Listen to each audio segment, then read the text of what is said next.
Let me say good evening to all of you and greetings of peace.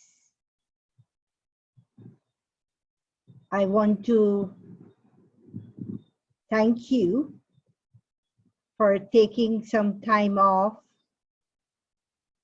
this evening to join us. And our topic is meditation as a prescription for peace of mind. It is a very well-known fact that 80% plus of all illnesses starts in the mind. 80% of all illnesses starts in the mind. They are considered to be psychosomatic. Psycho comes from the word psyche, and somatic is referred to the corporeal body. So the impact of our state of mind, the effect it has on our state of health. And so we know when someone is ill, they go to a doctor. And if needed, they go to a surgeon. And then there is a procedure. There's a medical checkup, blood test, and all that stuff. And then a prescription is given. And you need to follow that prescription accurately, whether it's an antibiotic, whether it's an ointment, a tablet, and they will tell you you have to drink it once a day in the morning after your food or before meal, or 2 times a day in the morning or evening, or maybe 3 times a day. And if it's an antibiotic, you can't miss any of those days. Any tablet, it is not recommended to miss any of the dosage that is prescribed. And those are related to illnesses of the body. But it seems today that the world and the family of humanity is confronted with far much more detrimental form of illnesses. And it's related to the mind, illnesses of the mind. In the last decade or two, mental illnesses has risen globally to a very threatening effect. Depression, stress, all forms of mood swings. And you find that more facilities, more opportunity, more medical science discovering new form of treatment. It seems, and more forms of treatment, whether it's allopathic, Ayurvedic, and all the other forms of treatment that is available. Yet it seems our family of humanity is becoming more and more ill, and especially related to stress, related to depression, related to some form of sorrow, worry, pain, mental discomfort. And so what is that medicine that is required? Is it that we have to go to see a doctor? No. This time around, we have to become that doctor. Or there's one doctor that is the cure for all illnesses, and that is our relationship with God, the supreme surgeon, the one who can cure the illnesses of our mind. And as I said earlier, more than 80% of illnesses is psychosomatic. It starts in the form of some discomfort in the mind. And the first symptom, the first sign that my mind is going to become ill is that I begin to notice there's an increase in the speed of my thinking. I think too many thoughts. And secondly, the quality of thought. I notice that I'm more likely to think negative thoughts than positive, constructive, productive thoughts. So these are symptoms, signs that something is not right. I'm losing a balance. When I'm thinking too much, my mind is racing. And when my quality of thoughts are more negative than positive, these are two major signs that I am heading for a mental disorder. At first, it doesn't appear to be that. It will just appear to be an increase in thought or increase in negativity. Then you will notice you start to have worry, fear, doubt, stress. And then if you don't take stock of it, it becomes a mental illness. And it seems today that everything that you may want to call your security in the past, that security is being threatened. Any form of feeling safe, stable, constant, it seems some form of challenge, some scene in the drama is bringing on, provoking us to think negative, to become confused, to get angry, to get disturbed. It seems everything. Before we thought we have the security of our job. Now that seems to be threatening. Before we think we are safe in our house or at our workplace or in a supermarket or on the street. And we just have to be careful when we're driving or we're walking.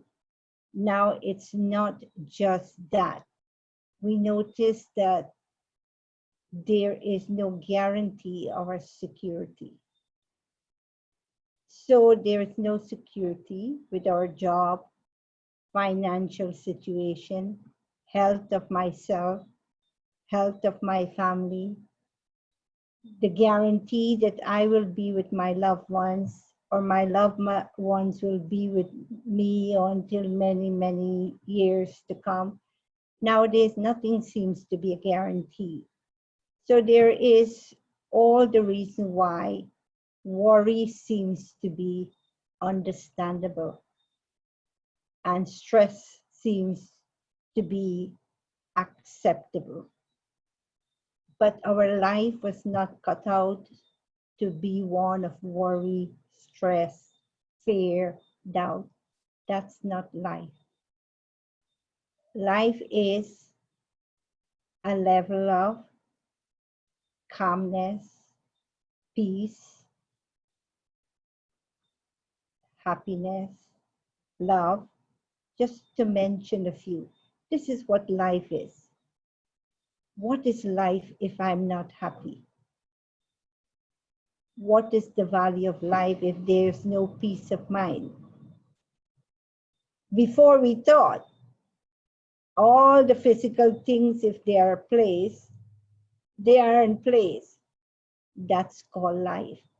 Now we notice that you may have all of these physical form of facilities, comfort, security, guarantee, but none of them is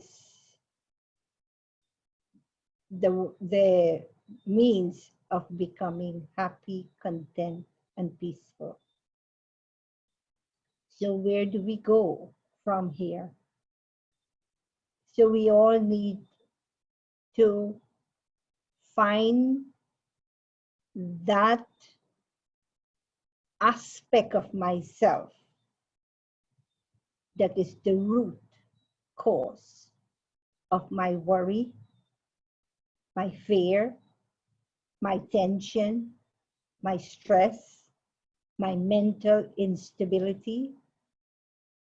And there's only one thing that is the root cause of all which I just mentioned. And that is my mind. My mind can make me, it can break me. My mind can make me a beggar when it is discontented, and my mind can make me a king when it is contented. They say a man who has $1 is the king if he has contentment. And the king who has millions of dollars, if he doesn't have contentment, he is the beggar. So contentment is not something we can buy with money, nor peace of mind, nor stability, nor happiness. We took a long time to come to terms with that, but now it's facing us very clearly that none of these are going to be means of stability, calmness of spirit and mind. So our mind can be described as two things. But if we become master of our mind, we can be master of the world. We can reclaim our right to happiness, stability, peace. If I have ruling and controlling power over my own mind.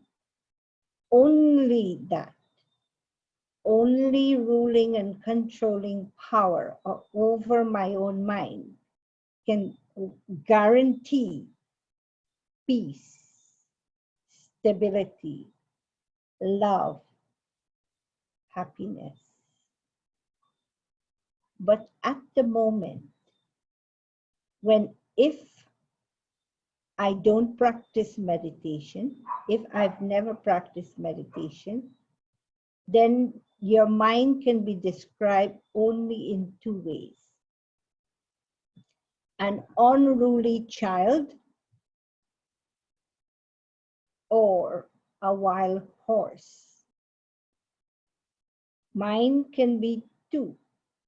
Either we take the metaphor of a wild horse or that of an unruly child. And if we take the first one, unruly child, if you have a child and you have given the child the freedom to play, to explore, to jump, to run, to be free, and you do your stuff and you leave your child, and the child wants to discover, the child wants to explore, the child have an overdose of energy, not sure, not know what to do with that energy. And the child keeps jumping, running, jumping, running. And even when you try to call the child to stop, to tell the child to come, have your meals, go to sleep, child says, no, I want to play. I want to jump. I want to run. And after a while, you realize you've lost control over this child. This child has become unruly. And then you realize that if you allow this child to continue, it is going to be harmful. Child can run and hurt himself or herself. Child can throw something down, and that thing can be harmful for the child, or something very valuable that you have, and it can get broken and such a loss. So you decided, I need to monitor this child. I need to take this child in my hand, and I need to discipline this child.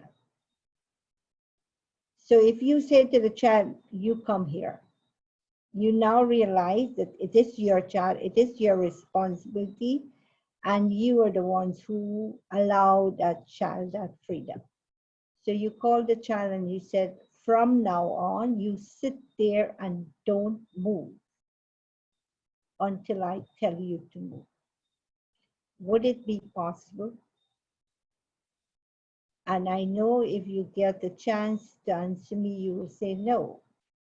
It would not be possible immediately, of course, but with practice, with time, definitely yes. So if the child is not used to sitting still, and you tell the child to sit still, it would not be possible for the child maybe to sit for 1 full minute. Sit still for 1 full minute. But eventually you can get the child to sit for a minute, sit for 2 minutes. Yes, play, but in between, sit also. Be disciplined. It is the same with our mind. If you conquer the mind, you conquer the world. If you conquer your mind, you are awarded with peace of mind, stability, happiness, love. So it's worth giving it a try. It's worth trying to conquer the mind. And it's worth discipline the child for the safety of the child. Help the child to mold when you can mold the child at a very tender age and you have responsibility and control over the child, you can do that. When the child becomes an adult, you have less responsibility and less control over the child. So you start to monitor that child at a very early age. So if I want, and there's no question, I don't think I should be saying if I want or if you want. It is imperative that we start to take control of our mind, win back the prize of peace and happiness and stability. We owe it to ourselves. There's no life if there is no peace of mind or stability or love or happiness. These are the essentials of life. And therefore, we need to take some time to start to train our mind. And like I used the other metaphor, the mind is like a wild horse. But whose mind it is? It is your mind. So this wild horse is yours. And you're going to be the rider of that wild horse. And if you don't want to capsize and hurt your back, hurt yourself, then you need to rein in that horse. You need to hold the reins of that horse in your hand. And you need to guide that horse on that path, that road, that there is no guarantee you will fall. There's no potholes. It's a smooth ride. So this is the control that you have on your horse. But it's a wild horse, and you have to break that horse in order to ride it without risking your life. So in life right now, we can use the metaphor that my mind is an unruly child, or my mind is like a wild horse. Either metaphor, choose the one that appeals to you. But understand this is the state of our mind. And this is the time all the signals are being given ahead of time that if not today, sooner than later, you have to take responsibility of your mind if you want peace of mind. You have to. Because the situation or time will force you to do that. If you're not able to do that, time is going to make you have to do that, or circumstances is going to present itself and you will be forced to take responsibility for your mind.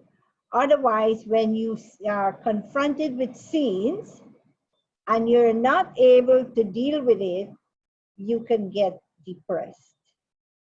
You can get anxiety attack.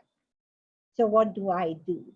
Should I prepare ahead of time, or should time force me to do what I need to do? And the answer is, if time do the homework for us, we will have to change because time will force us to change. Time will do the homework. Time will make us change. Time will get the credit. We will change, but we will not be able to benefit from that change because it will be too late. So why not change before time and the credit is ours? If not time, then as circumstances will come and help trigger restlessness, peacelessness, so that we will have to take responsibility. And we have to be adult, we have to be mature, we have to be sensible, we have to read the signals, the signs, and do what has to be done now. And so peace of mind is priceless. because with peace of mind comes happiness. With peace of mind comes stability. With peace of mind comes contentment. So peace of mind is invaluable. If I get that, I am good to go. Just peace of mind. And peace of mind comes when we practice meditation. What is meditation? Meditation is to harness your thoughts.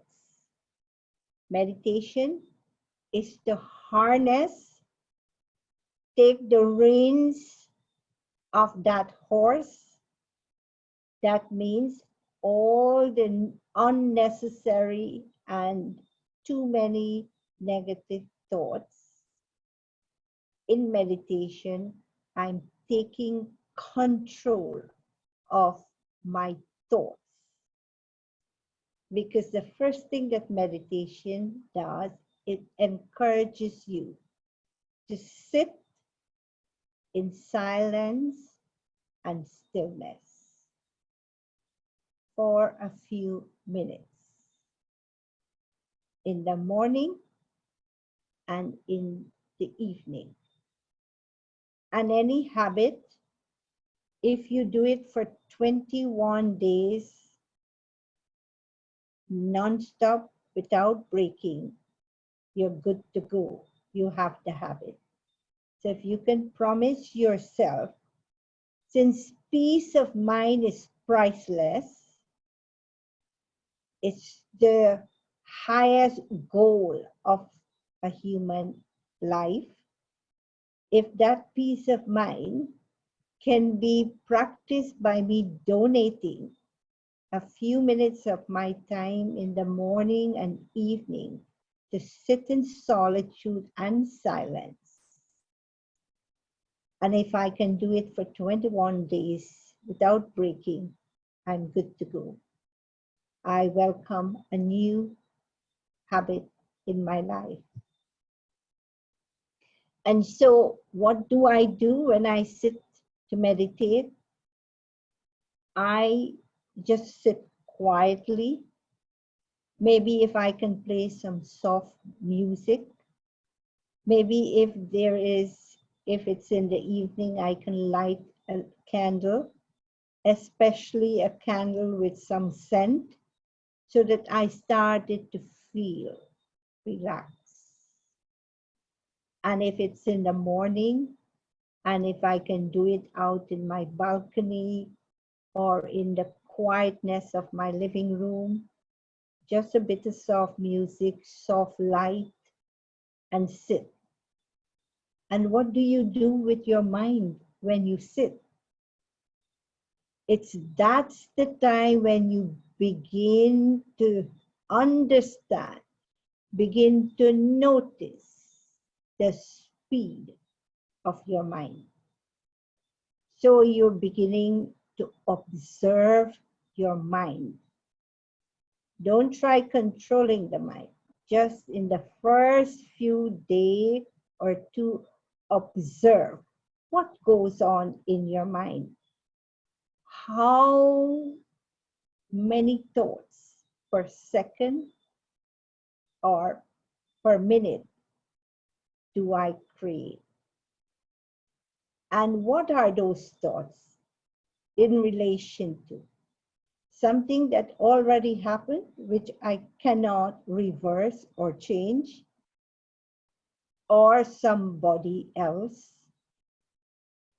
Because when you sit quietly for the first day or two, that's what you're going to notice. That in 60 seconds, 20 seconds of thoughts are related to that which is the past, and you can't change the past.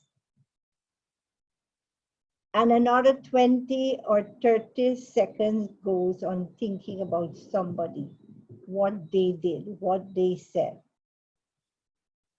And you can't change anyone. You've got to accept them as they are. And it is only in silence and solitude you come to realize that in 1 minute you may create 100 plus thoughts. I don't know, because in one single day, we can create something like 40, 50, 60, 70,000 thoughts. So only you know how many thoughts you can create in 1 second or 1 minute. And then you will realize that those thoughts are energy and you're wasting them in thinking about that which you can't change yesterday, or thinking about other people, or thinking about tomorrow that has not been promised to anyone. And it is only in that few minutes that you sit in meditation, you begin to realize you're not in the present. You're not in the moment. You're not in the now. And that's when you discover you are a victim. You're not a master. This is why it is essential to start meditating. Because when you start meditating, then you begin to notice the speed of your thought, the quality of your thought, and how much you live in the moment and how much you're not living in the moment. I start just where you're going to start if you decide to start. I started and I come to understand in those first few days how much homework I have to do to get ownership, rulership over my best friend, my mind. I saw, I observed, and I decided to work on it. And so it's not a strange phenomena. It's not an unusual scenario. Each one of us have to get on the wagon, and we have to begin at some point. And that is where, if I can begin to observe and begin to steer my mind in the direction it needs to go, give my mind homework. So first try or two of meditation will allow you to see the bigger picture. How much of a victim or how much mastery you have over your own mind. And it's good to know. So then you can begin to change the scene. And then as you begin to meditate, you have to give your mind homework. Say, okay, today I want to think about now. Who am I and to whom I belong to? I'm a soul, a spiritual being, a child of God, and I am peaceful. Peace is my natural nature. So instead of course, you can't spend your whole life just observing what goes on in your mind. At some point, you have to start taking responsibility and give it direction. So then you start to say, mind, you have to work with me.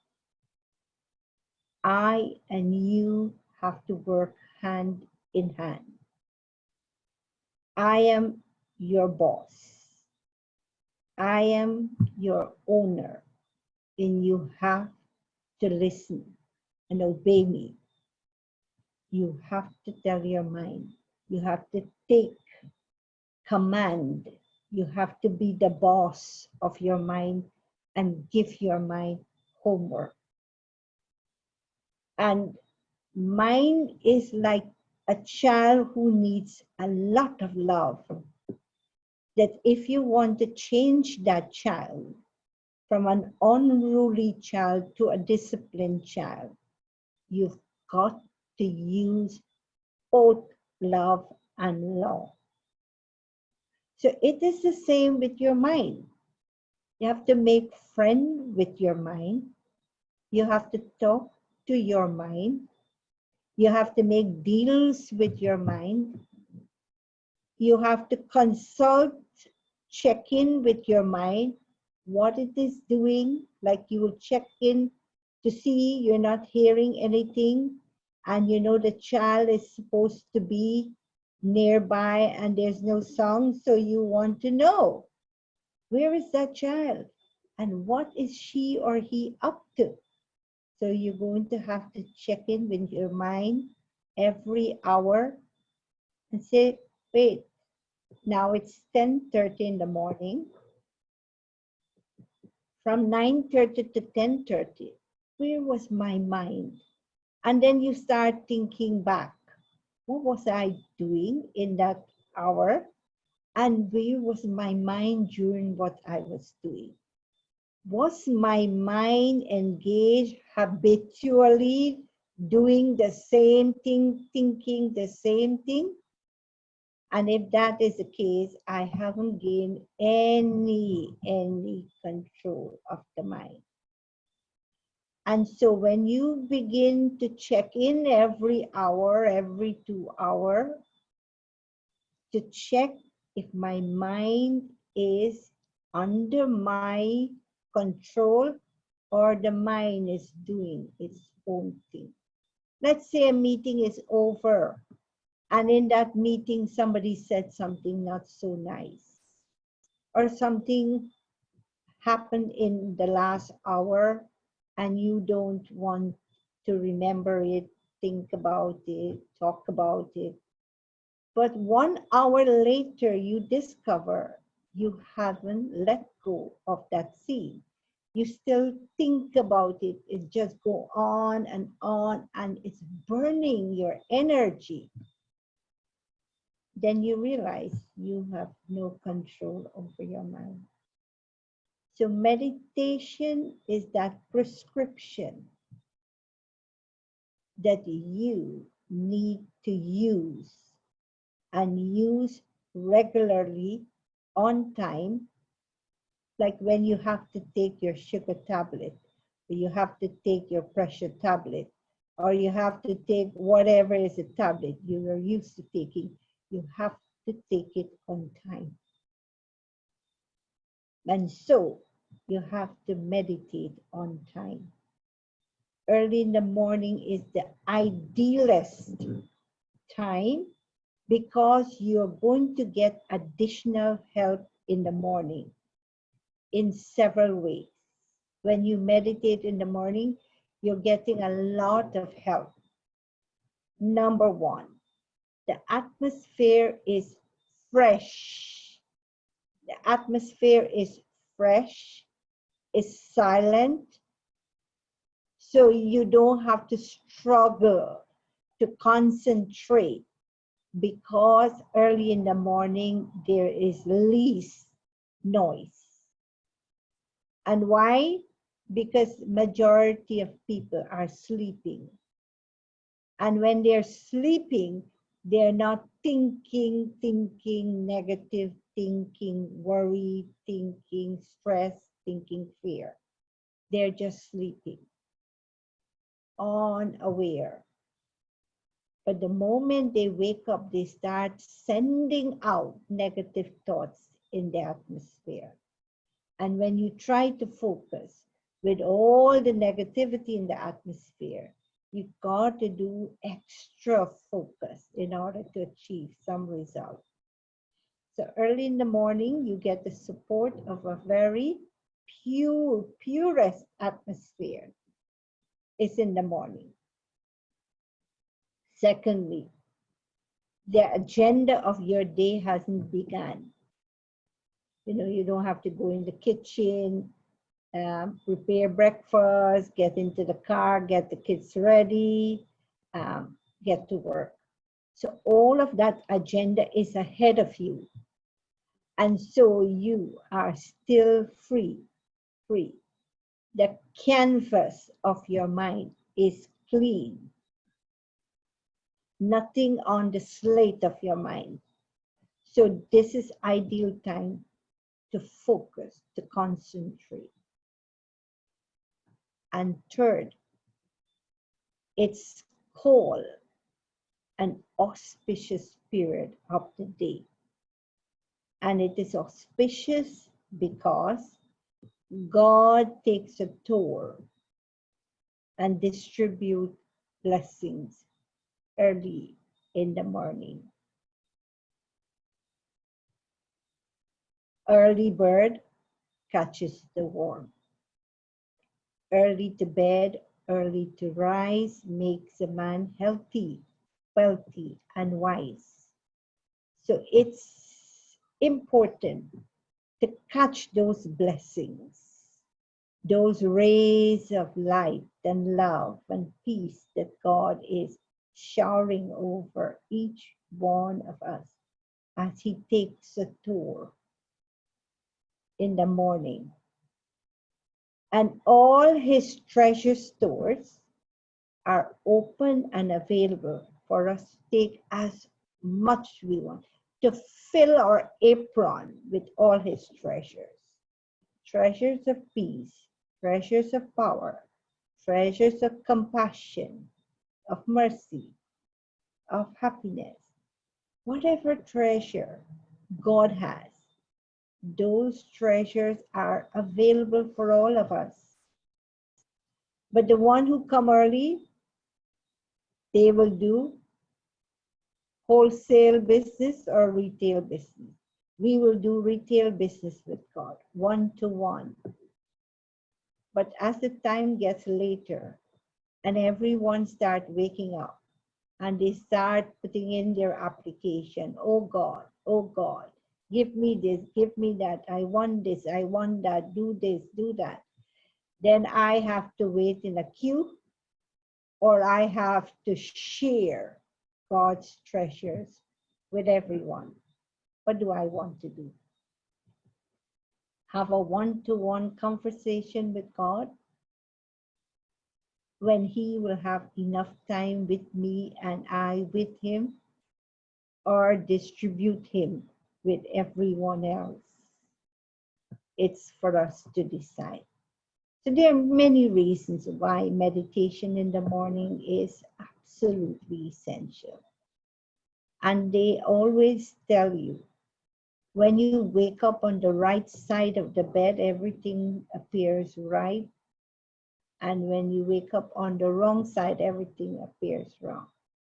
That simply means your state of mind in the start of your day determine the outcome of your day. Your state of mind will lay the foundation of the outcome. Whatever you want to achieve at the end of the day, you need to put in application. You need to invest in the morning. It is in giving you receive. Whatever action you perform, it goes around. What goes around comes around. You give out peace in the morning, you guarantee peace throughout the day. You give up love in the morning, you guarantee love throughout the day. So you need to set the context in the morning. What do I want to achieve today? And anything I want to achieve first, I have to give it. I have to invest. Then I get the reward, I get the profit. If I don't invest, I have nothing to receive. And so meditation has to be done with love and with discipline. I have to love it knowing its importance, and I have to do it with discipline. As a meditator for more than 3.5 decades, I don't meditate when I wake up. I don't meditate when I wake up. I wake up to meditate. I wake up when my whole region is sleeping, and when sleep is the sweetest. When sleep is the sweetest at 3 o'clock, past 3 o'clock, 10 past 3, I am up every morning, 365 days. So I don't wait until I wake up to meditate. I wake up to meditate because I love to have that one-to-one conversation with God. I want to fill my coffers in the morning to make sure that my day is under my control. And I want to fill myself with enough spiritual power so that whatever the challenges that are to be encountered during the day, I have all the makeup, the know-how to achieve that. And I need to fuel the soul. I need to give energy to the mind, pure energy. Just like how you take so much importance in showering in the morning and put on clean clothes in the morning and make a fresh, nutritious, and healthy breakfast in the morning. Because there's a saying, eat like an emperor in the morning, like a king in the afternoon at lunch, and like a beggar in the afternoon. I'm not sure we all follow that rule. But there's a reason why they tell you eat a healthy and a full breakfast in the morning. Because you need energy at all levels, mental, physical, emotional, and food helps. Now, when you feel full, then your stomach is not growling. You can concentrate on other stuff.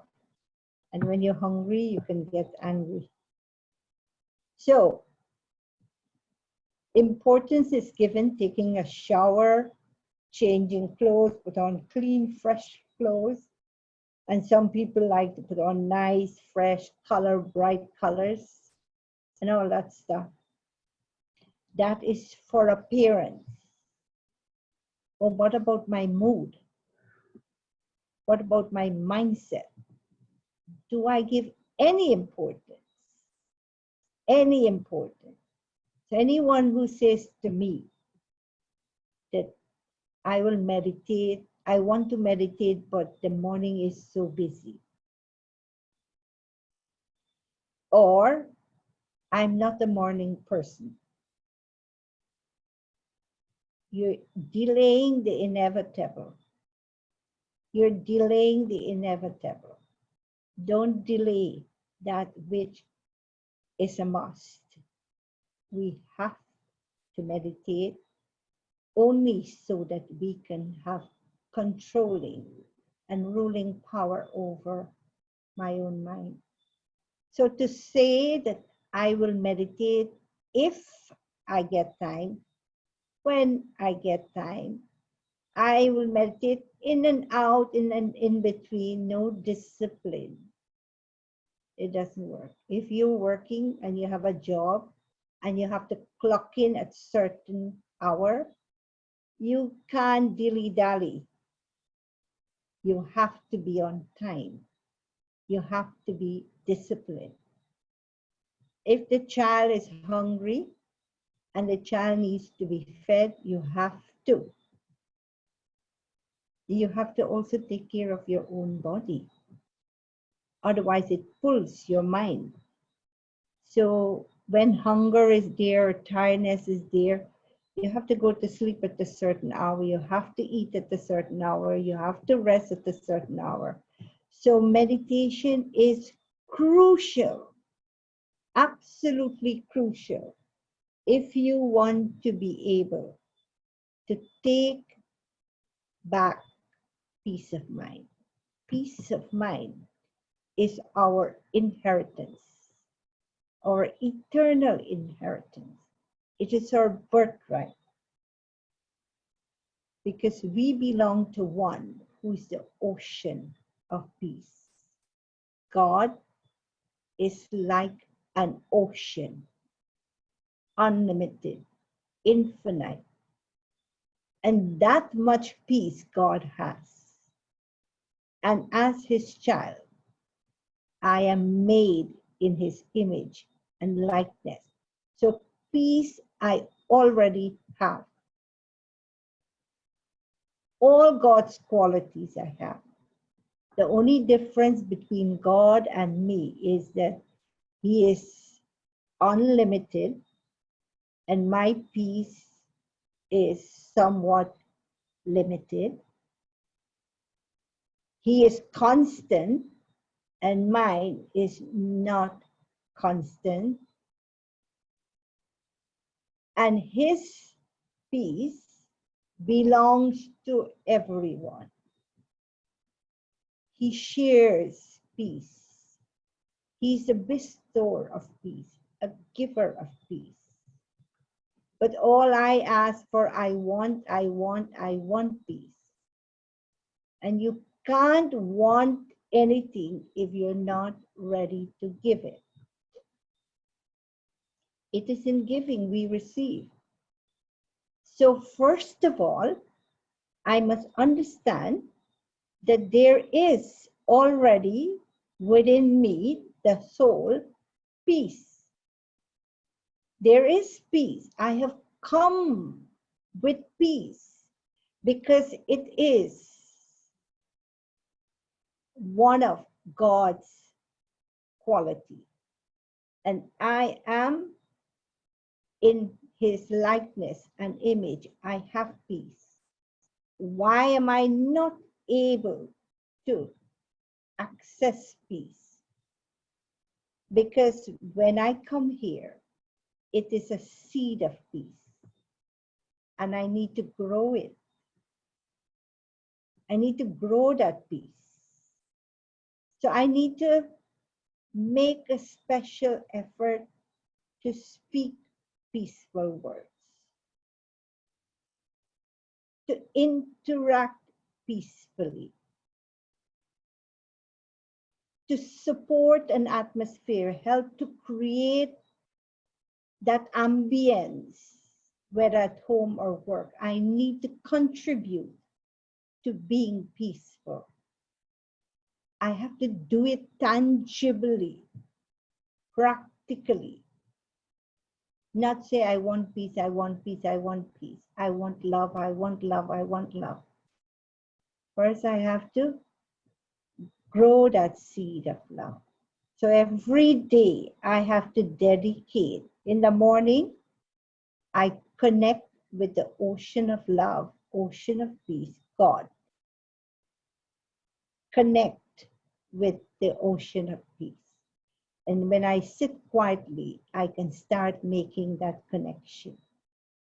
And then I have to start telling my mind, training my mind that I am a peaceful being. Peace is my natural nature. Peace is my inner power. Peace is my real beauty. So I have to train my mind to think thoughts of peace. And then when I open my mouth to speak, or I go to do an act, either in my relationship, in my interaction, or in my action, I must bring peace. And if I do the action out of love or peace or in happiness, what will be the result, the outcome, the fruit? It will bring more peace back to me. What goes wrong, it will come back. And so that peace within will grow. It will grow and grow and grow. And more I donate peace, more I speak peace, more I think peace, more I interact peace, more likely that peace will return multifold to me and I will regain peace of mind. Peace begins with one thought. So it is imperative to sit down in the morning and one, begin to observe, just for the sake of observing, where exactly you are. Are you that unruly child?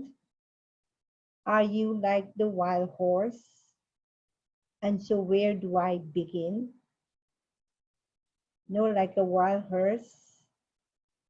So our eyes, our ears, our mouth, our hands, all our senses are doors and windows of peace. So do I use my eyes to see? Can I tangibly see peace? See everyone, measure everyone, see every situation in peace. And if I can use my eyes to identify with peace, my ears to hear peaceful words, not these aggressive things that we hear and these music that really steal our peace, no. Peaceful words.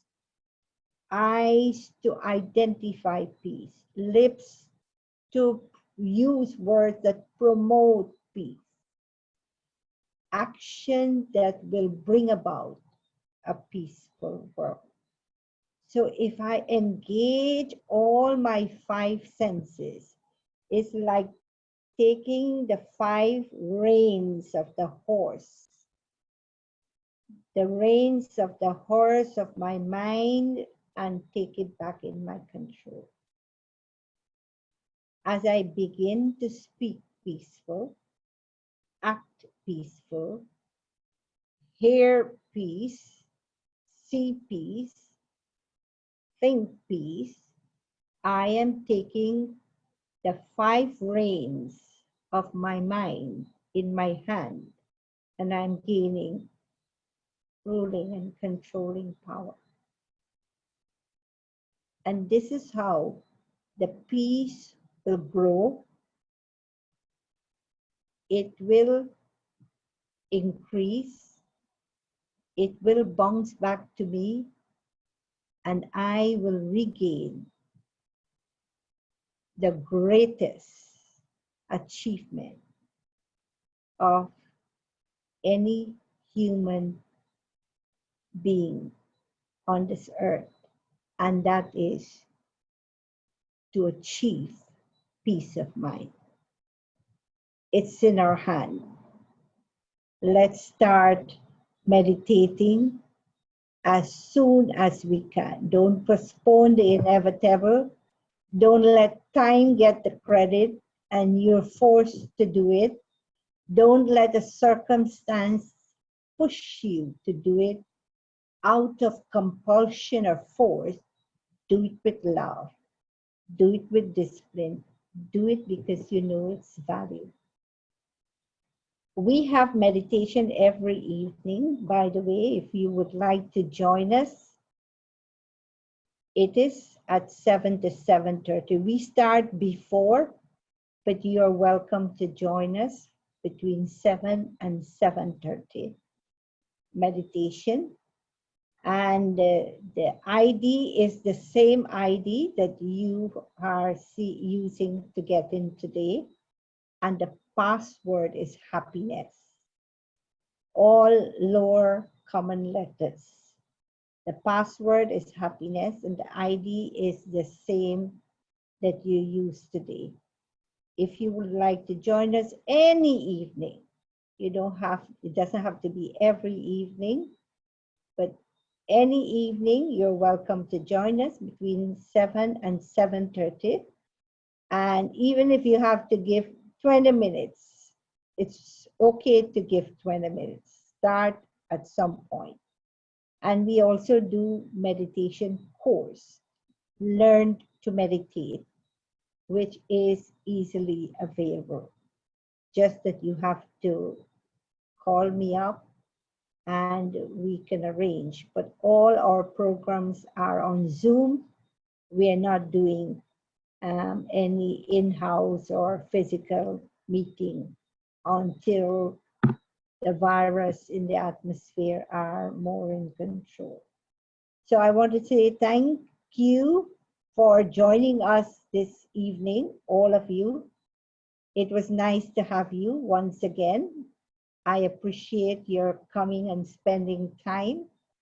And I hope that you have gotten some tools to help you, but don't delay the inevitable and don't let time rob you of your fortune and don't let circumstances propel and force you to do what you need to do. Be responsible and the fruit is yours.